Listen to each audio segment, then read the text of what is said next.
How to change name in Facebook Lite. Hello everyone, welcome to this channel. I'm Emily and I'm here to help you out today. So without any delay, let's get started. So first of all, launch the Facebook Lite application on a device and make sure you're logged into your account. Now, simply tap on the hamburger icon or the three lines, horizontal lines at the top right corner of the screen, and then scroll down and tap on the settings option. As you tap on settings, you can see these options of account center. So just tap on see more in account center. Here, tap on the profile section. Now select the profile that you want to change the name for, and here you can see the option of name. So just tap on name, and as you do that, you can see there's the option of first name and last name.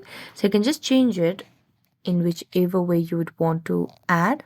So I'm gonna just change it for an example, and then as you do that, you can just tap on review change.